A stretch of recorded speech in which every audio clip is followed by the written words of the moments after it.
In 2001, Borders Books made a decision that many people in retail have since described as the single most self-destructive partnership in the history of American commerce. Borders outsourced its entire online book sales operation to Amazon. The logic at the time was defensible. Building and operating an e-commerce platform was expensive. Amazon had the technology and the fulfillment infrastructure. Borders could focus on what it was good at: the in-store experience, the knowledgeable staff, the physical locations that customers loved, and Amazon would handle the internet. The agreement ran from 2001 to 2008. During those 7 years, every customer who went to Borders.com to buy a book was handed to Amazon. Every transaction, every email address, every customer preference, every piece of data that could be used to understand what book buyers wanted. Amazon collected all of it. When the agreement ended in 2008, Borders finally launched its own website. By then, Amazon had used 7 years of Borders customers' data to become the dominant force in book retail. Borders had spent 7 years paying Amazon to learn how to replace it. In 2011, Borders filed for bankruptcy. Every store closed. 11,000 people lost their jobs. This is the story of how one of America's most beloved bookstore chains handed its greatest competitor the weapon it needed to destroy it, and called it a strategy. Borders was founded in 1971 by Tom and Louis Borders in Ann Arbor, Michigan. The original store was built on an idea that was genuinely innovative for its time: a bookstore that used a sophisticated inventory system to stock titles based on local demand. Where most bookstores carried a generic selection, Borders tracked what different communities wanted to read and stocked accordingly. The result was a store that felt tailored, responsive, and deep. The experience was also physical in ways that mattered. Borders stores were large. They had coffee shops. They had extensive music and film sections alongside the books. They had in-store events, readings, and signings. Staff were hired for their genuine knowledge of literature and culture. By the 1990s, Borders had expanded rapidly. The stores became destination experiences, places where people spent hours, not minutes. The format worked because it understood that buying a book was not purely a transaction. It was a discovery. It was browsing. It was serendipity. At its peak, Borders operated more than 500 superstores in the United States and hundreds more internationally. Annual revenues exceeded $4 billion. It was, by any measure, one of the most successful retail concepts of the 20th century. Then came the internet. In 2001, Borders CEO Greg Josefovich reached an agreement with Amazon to outsource Borders' entire online retail operation. Borders would maintain its brand and its stores. Amazon would power the website, handle the orders, manage the inventory, and process the payments. The two companies would share revenue. Borders customers who clicked online would be served by Amazon's infrastructure under a Borders skin. From Amazon's perspective, the arrangement was extraordinary. Amazon in 2001 was not yet the dominant force it would become. It was growing rapidly, but had not yet turned a profit. The Borders deal gave Amazon access to an enormous, loyal book-buying customer base at the exact moment Amazon was trying to establish itself as the definitive destination for books online. From Borders' perspective, the deal avoided the capital expenditure of building an e-commerce platform in a period when such investments were deeply uncertain.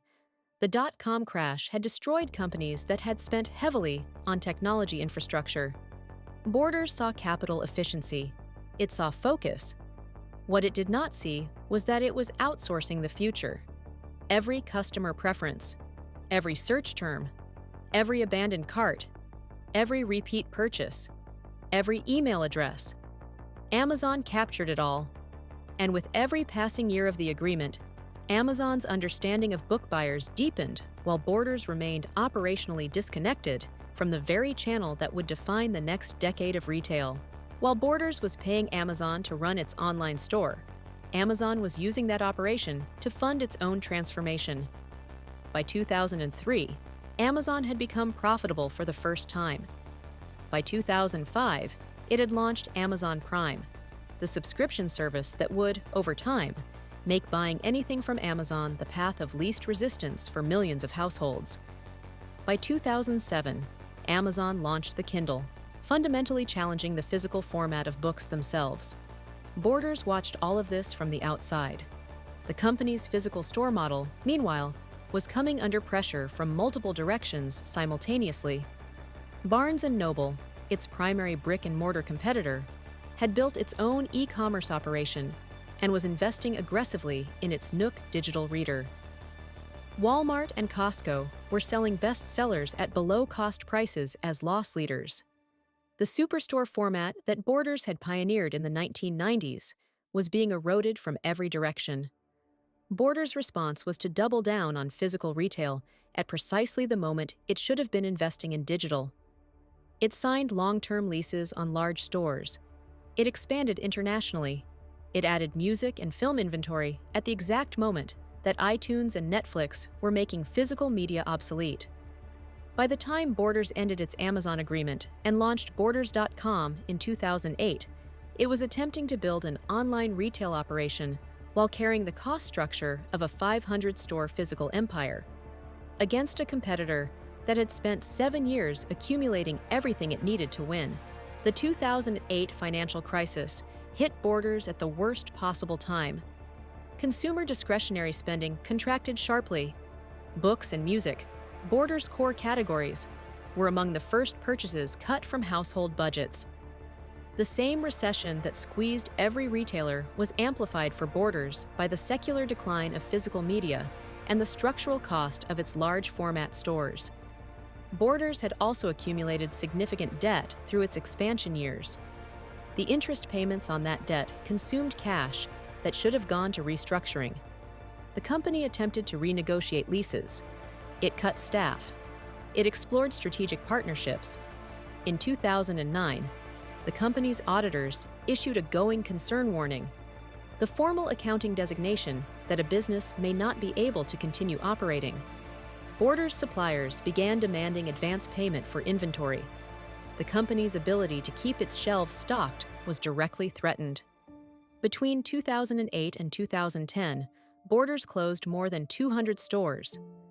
The remaining locations faced a fundamental problem. Customers who had once browsed Borders shelves to discover books were increasingly using those shelves to find books, then buying them on Amazon. The stores had become showrooms for their competitor. On February 16, 2011, Borders filed for Chapter 11 bankruptcy protection. The filing listed $1.29 billion in debt. The company identified 226 stores for immediate closure. It said it would attempt to restructure the remaining locations and emerge as a smaller, sustainable retail operation. It did not emerge. Borders spent the following months attempting to find a buyer or a strategic partner. Barnes & Noble declined to acquire them. A private equity group that had expressed interest withdrew its offer. No other buyer materialized at a price that would have allowed creditors to be paid. On July 18, 2011, Borders announced that it would liquidate entirely. The remaining 399 stores would close.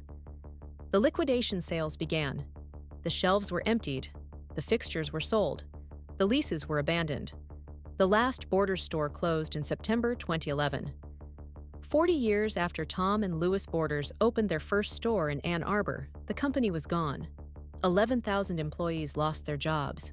The easy narrative about Borders is that Amazon killed it, that the internet was an unstoppable force, and Borders, like all physical booksellers, was destined to collapse.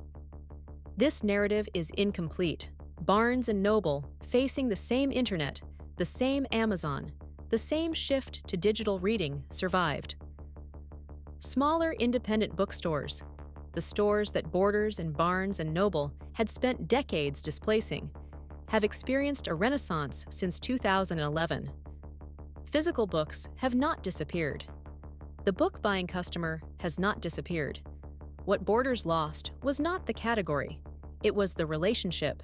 The 2001 Amazon agreement did not doom Borders on its own, but it meant that Borders spent the years when digital relationships were being formed, when customer habits were crystallizing around platforms and subscriptions and recommendation engines. As a spectator, Amazon was building the infrastructure of book-buying loyalty. Borders was running stores. By 2008, when Borders finally attempted to reclaim its online customers, those customers had become Amazon customers. The email addresses were Amazon's. The purchase history was Amazon's. The recommendation algorithm knew what they wanted to read next. Borders.com was a website with no history and no data competing against a platform with 7 years of its own customers' behavior. The Amazon deal did not make it inevitable. It made it very nearly impossible to avoid. Borders is gone. Its brand was acquired and has been used in various licensing arrangements. None of them have attempted to rebuild what Borders was.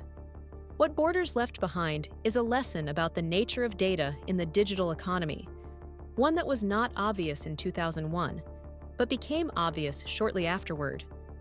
In the pre-internet era, a retailer's competitive advantage was physical, location, inventory, and staff.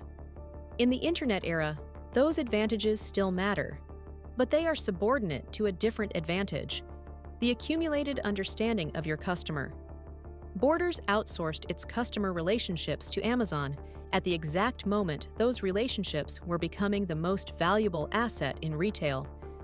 It did so not out of negligence or incompetence. It did so because in 2001, the people who ran Borders did not yet understand what customer data was worth, what it would become worth, in a world organized by algorithms and personalization and subscription loyalty. Amazon understood. Or perhaps Amazon simply built in a direction that made the data valuable, and Borders' agreement accelerated that trajectory. Either way, the outcome was the same.